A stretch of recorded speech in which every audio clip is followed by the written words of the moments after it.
Alors je m'appelle Nils Franz, j'ai 37 ans et je suis originaire d'Alsace. Alors très tôt à la recherche de sens dans la définition de ma voie professionnelle, je me suis spécialisé progressivement en tant qu'ingénieur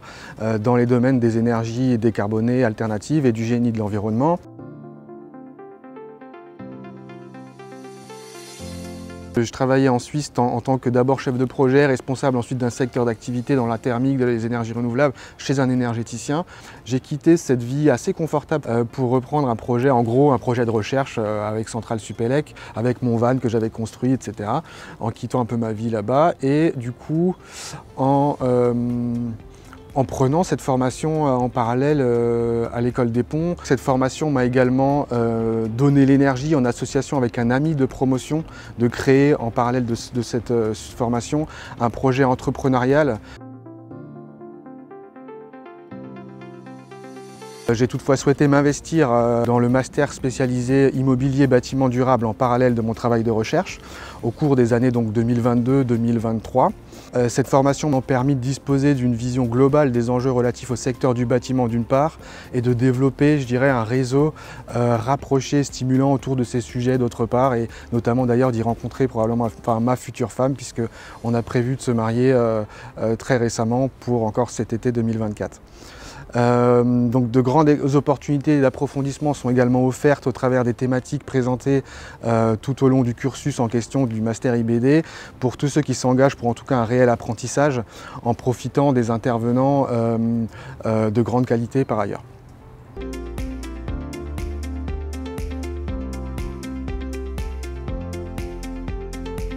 C'est dans ce contexte que je me suis engagé dans la conduite d'une thèse de doctorat à la chaire de biotechnologie de Centrale Supélec, visant à mieux comprendre l'influence de la microstructure sur les propriétés des bétons biosourcés tels que le chanvre chaud. C'est un béton végétal, donc très léger, qui a plein de fonctions, l'isolation, la qualité du confort intérieur. Et en même temps, moi, mon sujet de recherche, ça a été de faire qu'il ait la performance mécanique suffisante pour avoir vraiment une capacité à faire de ce matériau juste un mur sans éléments supplémentaires. Et là, l'idée, c'est de valoriser cette innovation pour faire des parois préfabriquées qui peuvent être modulaires, assemblables sur place. La préfabrication permet de gagner en coût, mais en plus, comme il n'y a pas de structure additionnelle en bois d'œuvre qui coûte de plus en plus cher, c'est aussi très intéressant. Et notre projet aussi avec cette personne que j'ai rencontrée au master spécialisé, c'est de faire des tiny house avec ça, en faisant des tiny house autonomes en énergie, autonomes des réseaux, et du coup répondre à une grosse contrainte des tiny house, c'est-à-dire au-delà du confort qu'apporte ce matériau, c'est aussi l'acquisition du terrain. Et là, on peut se les placer où on veut puisqu'elles sont autonomes aussi.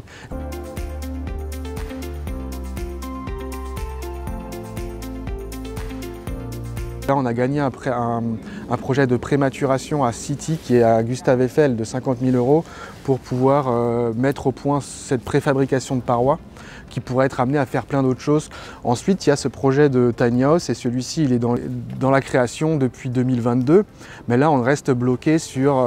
le fait d'avoir de l'argent pour faire le prototype qui est déjà bien conçu avec des super images 3D, mais surtout aussi des partenariats bien ficelés, une conception technique bien ficelée.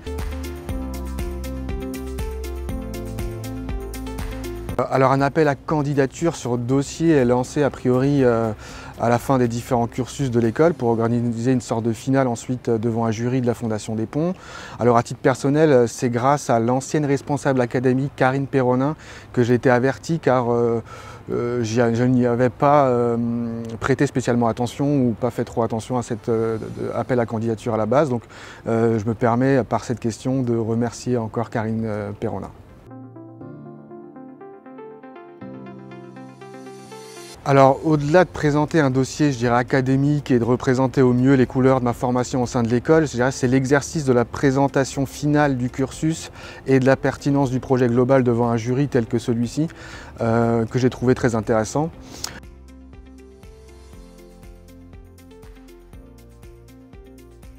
C'est un prix, donc c'est toujours une sorte de fierté, une sorte de reconnaissance et puis c'est également un souvenir et surtout oui, un bon souvenir de cette période où il s'agissait de de présenter de manière très structurée et en même temps avec une certaine tension l'ensemble de ce qui est demandé devant le jury en question, qui était assez à la fois d'un haut niveau et en même temps ils n'étaient pas tout seuls. Enfin, il y avait vraiment pas mal de personnes qui représentaient le jury.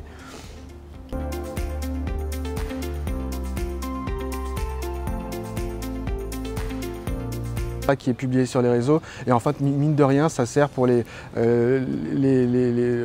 responsables de par exemple mon groupe Bérim qui du coup a pris connaissance sans avoir eu besoin moi presque de leur énoncer de ces projets en parallèle, qui fait qu'aujourd'hui ils sont intéressés à y trouver des synergies avec leurs activités. Donc ils sont là, ils sont attentifs, le responsable directeur de la communication là, a vu passer ça, donc voilà, c'est toujours bien pour pousser ça à fond, quoi.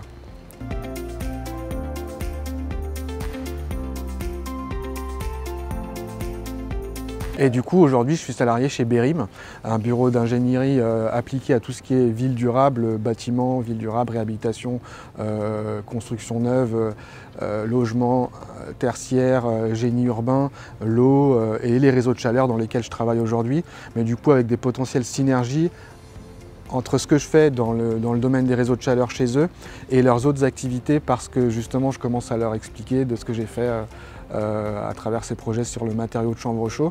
et il semblerait qu'ils sont intéressés pour m'aider à pousser ces projets à terme.